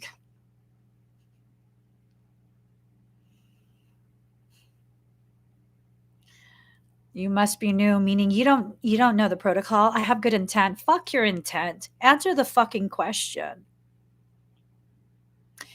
If you can't answer the question, that means you don't know the answer. And if you don't know the answer, why the fuck are you channeling shit?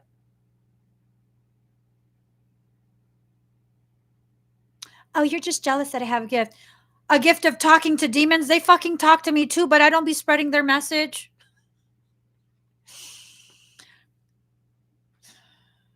That triggered me. That triggered me.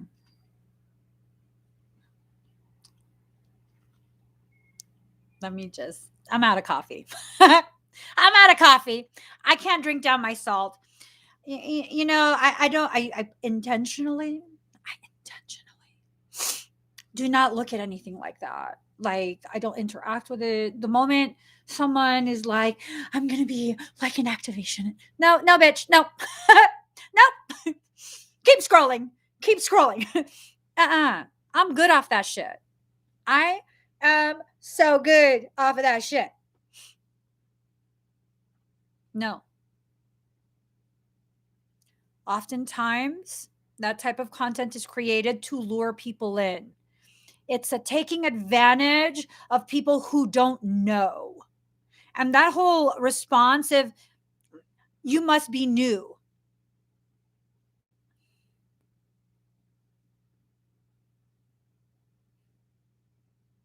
You condescending ass motherfucker.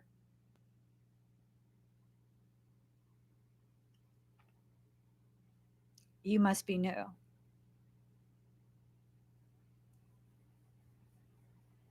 I'm just.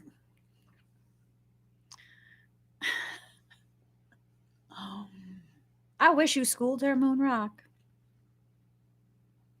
I really wish you schooled her, Moonrock.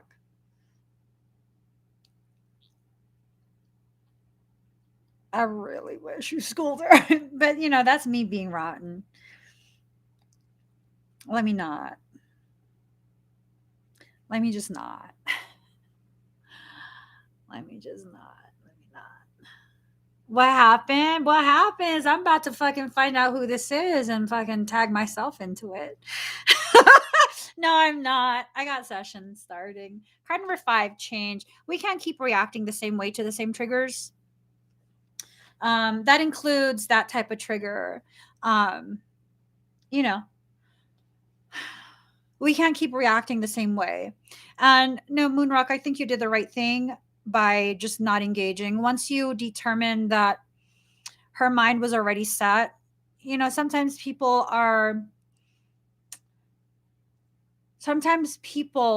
like that are allowed to be publicly visible because it creates a lot of opportunity for trauma-induced accretion. That means they probably have latchings that are using electrotonal waves. Excuse me. Rejuvenation, allowing yourself to pull your energy back into your space so that you could use it for you and your growth. Okay? Your growth is very, very important.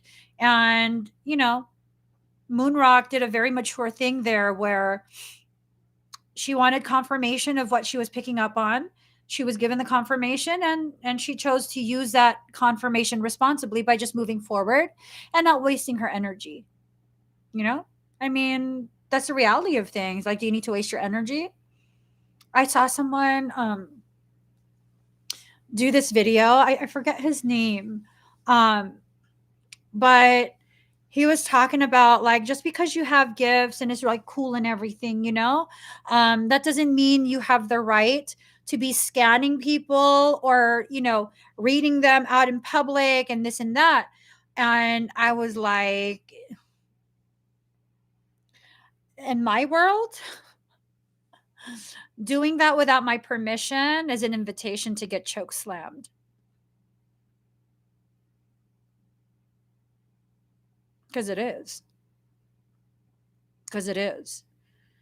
Now, what Moonrock experienced was someone else in their lane with their video doing their thing. And okay, we just leave that alone. When someone is accessing your energy, for me personally, when someone tries to access my energy by trying to read me, do energy work on me without my permission, that is the equivalent of another human being, a stranger, someone unknown to me, sticking their hand down my pants. You're going to get a major fucking reaction. Major.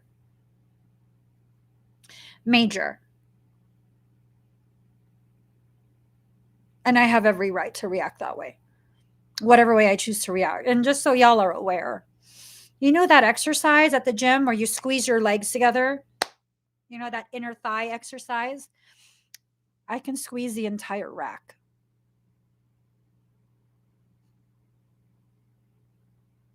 the entire fucking rack.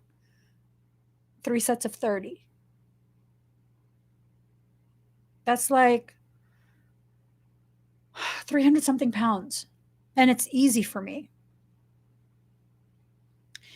You stick your hand down my pants. I'm going to squeeze your hand and hopefully break it.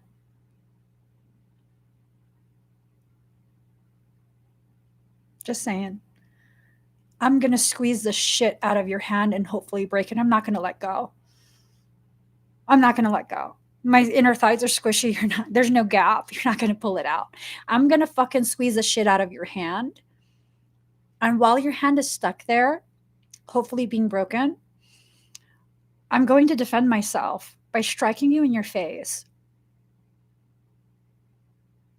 Because you're in close proximity. You only have one hand now. Yeah. And I'm well within my right to defend myself. Don't let people fuck with you like that. I don't give a shit if they're just learning. They're about to learn a really good lesson. I'm about to learn a really good fucking lesson. Your sacred space, your energetic, sacred space, it's very sacred. Don't just let anyone in there.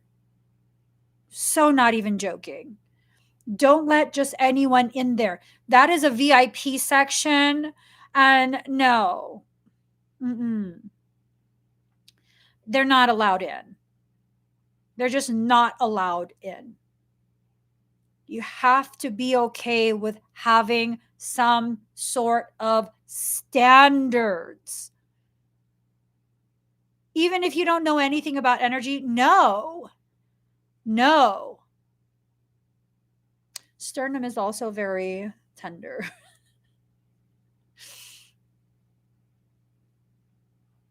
That's all you need. You won't break your thumb because you're stabilizing the joint. That fucking hurts. Right here is also very... No. You guys don't do this shit because you fucking get in trouble. If you hit someone right there, you can collapse their trachea. You could kill someone like that. Don't do that. If you collapse their trachea, that compromises their ability to breathe. That's some real shit. Like, don't do that. I should have never said that. I'm just saying.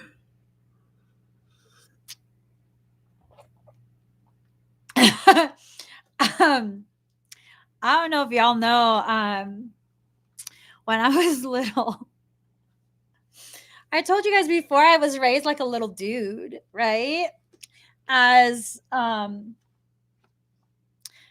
you know, feminine and gentle as people think I am by looking at me. I'm so not gentle. If you put me in survival mode, I will fucking go for everything. So when I was taking some sort of like I don't even remember what it was. It's some sort of like mixed martial arts classes with my siblings. I was like quite possibly the smallest in the class, and they had to pair me with the older kids because I was just too rough with kids my size. Kids, you know, and they always paired me with the boys, and I was too rough. I would make the boys cry, and they're like, it's just sparring. Not to me. Touch me in that way. Not to me. So let's not go there, okay? Card number 15, Fire Cleanser. Allowing yourself to burn up whatever thoughts and coding that have caused you to remain in a space of confusion, a space of self-denial, a space where you don't take care of yourself, you know? It's just one of those things. No, I don't think it was judo. I think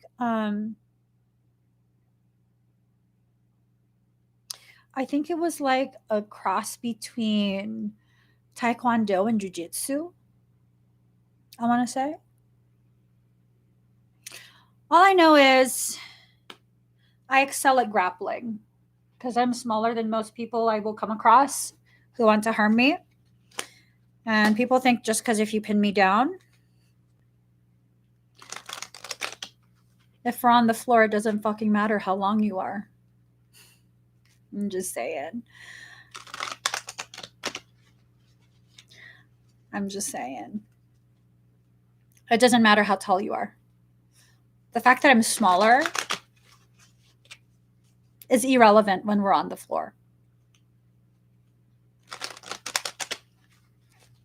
Grappling is good. Learn it. The thing with grappling, if you understand fulcrum, it doesn't take much. Exploit the weakness of joints. It doesn't take much force.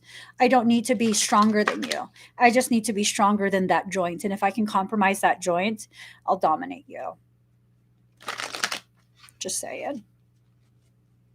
Oh no, I'm not going to throw anyone. If you have me on the floor, I know your intention is to harm me. At the very least, be lucky. You'll be lucky to get away with a dislocated joint. If I have my way, you won't be able to run after me when I get up.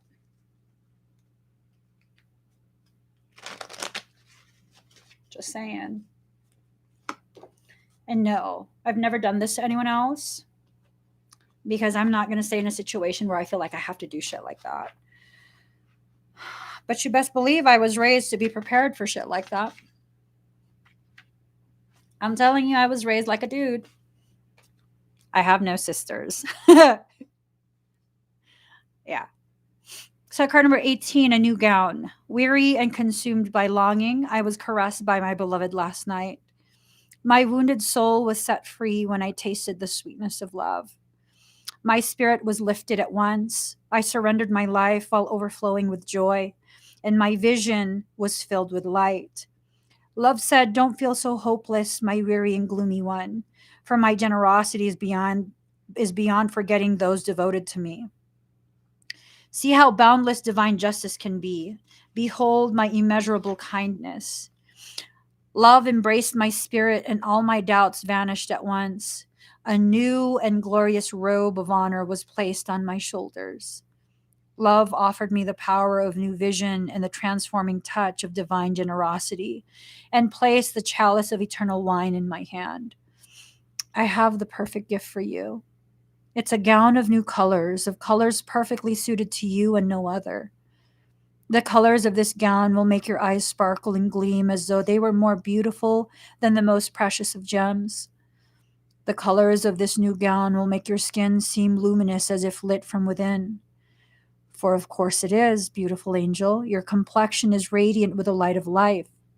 Your hair will shine with luster, and your entire being will be complemented by this gown as it enhances your beauty in all ways.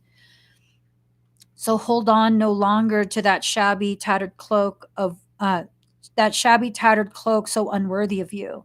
Cast it off. Let me grace your shoulders now with this royal robe instead, that you may shine beautifully as befits a royal child of divine parentage. Beloved, if you could only see the incredible gift, the symbolic robe being offered to you now, your fears would quake and tremble, disappearing more quickly than you could imagine. Your heart would take wings and become so light your entire being would lift clean off the ground and soar like an angel bird amongst the playground of the Divine Mother's skies. Yet, like a young one, so much younger than your years and wisdom warrant, you may hold on to your tattered robes as though they were a security blanket. Though you know it's time to let go, you may take pause and have a moment of doubt. You may wonder if the new robes will descend swiftly enough, or that without what you have known to cling on to, you will be left stark naked, exposed, and vulnerable. These thoughts are not worthy of your status, but perhaps you are yet to realize you are of the most sublime royal lineage, that you are worthy of a cloak of galaxies, a crown of stars, a body of sacred earth, and a voice of stirring music. You may be craning your neck to see who it is that can bestow permission upon you to receive a gift of such dignity. In whom is such authority vested, that you may no longer be as the beggar asking for scraps and contenting yourself with stale crumbs? You may simply decide to shed that, stand up, to walk with your head held erect and with regal grace, and assume your place at the table of divine feasting. Remember that your royal birth certificate is stamped in your heart. There is no authority required, no permission to be granted. You are what you are already and always have been thus. All that is required from you is to realize it. This oracle comes to you with sacred portent. You are fast approaching a moment of a great leap, an evolutionary shift on your spiritual path. Your sense of yourself and your divine identity is about to be revealed and realized in a way more potent than you have ever before. This is wonderful. It's a divine happening. You must allow it. Do not confuse humility with humiliation. Do not humble yourself excessively. You do not have to battle with false pride either.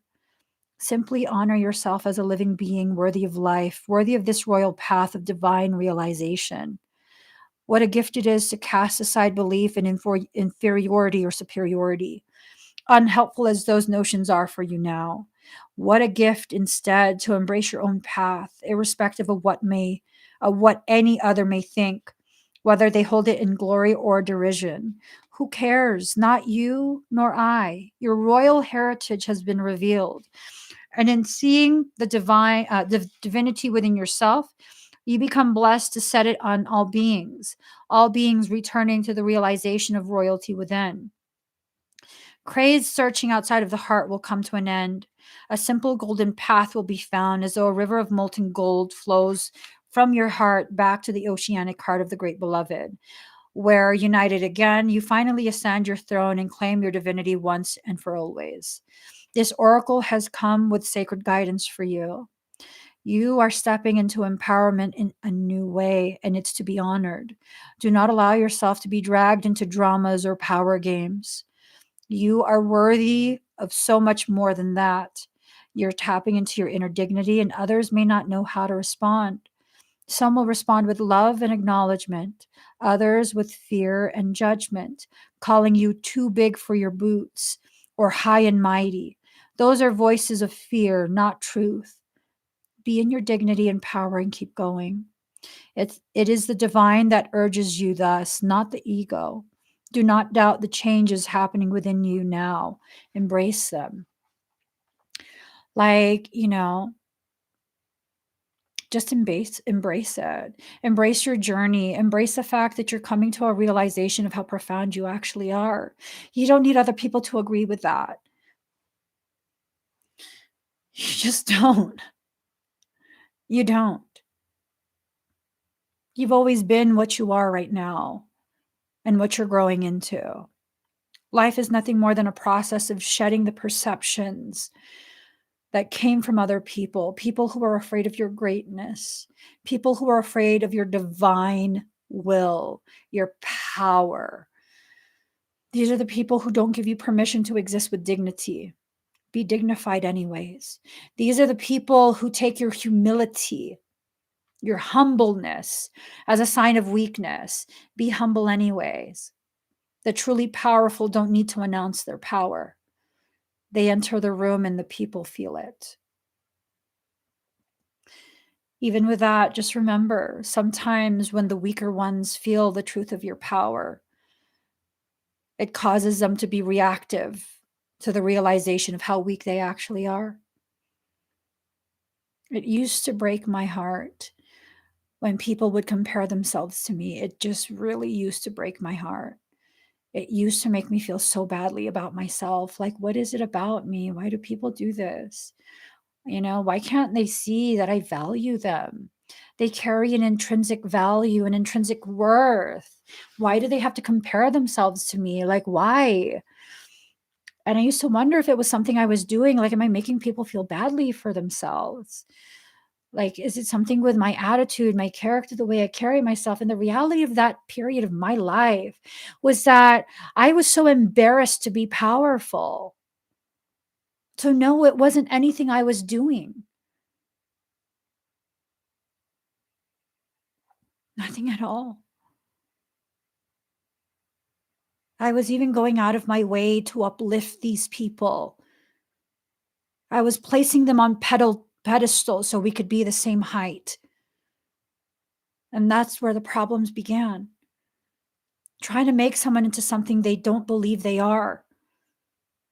When someone doesn't believe they're your equal and they're attacking you to make you less than so they can feel slightly more, that's not an equal. That's not a friend. That's not someone who should have access to you in your life.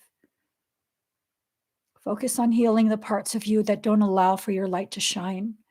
Focus on healing the parts of you that block the processes that help you to better understand the gravity of your worth. We all have a specific worth. And no, your worth is not on a sliding scale. It is what it is, and you're never on clearance. You're never on discount. It is what it is. You are who you are. You're simply in the process of undoing what isn't you. So allow yourself to undo what's not you. Allow yourself to let go of the very things that have kept you from realizing how little dignity you've given yourself permission to live with. You deserve a dignified existence. You deserve to love yourself in the way that you so freely love other people. You deserve that. But just because you deserve that doesn't mean you accept it. And until you accept it, you will continue to block anyone and everything that seeks to give it to you. I know, because I've done this for many, many years.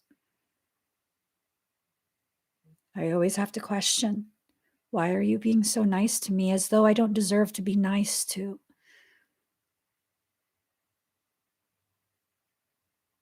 This whole Piscean empath struggle of, I don't know why you guys love me. Because you deserve to be loved. Because you're teaching me about loving myself. And so in my attempt to love myself, I'm first loving you.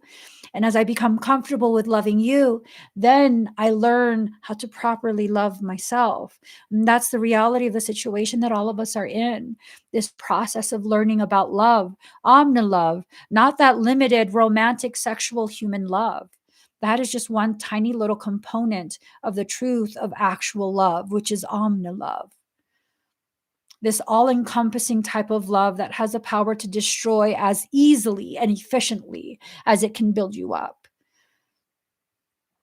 And people would say, like, no, she's wrong because love doesn't destroy. Well, sexual love is not supposed to destroy. It's supposed to just feel good, right? But the truth of omni love, if the parts of you that construct your foundation are rickety, if your foundation does not carry the structural integrity, the strength to support the type of growth you're destined to have, love will tear that down, not to punish you, but to prime you for a new foundation.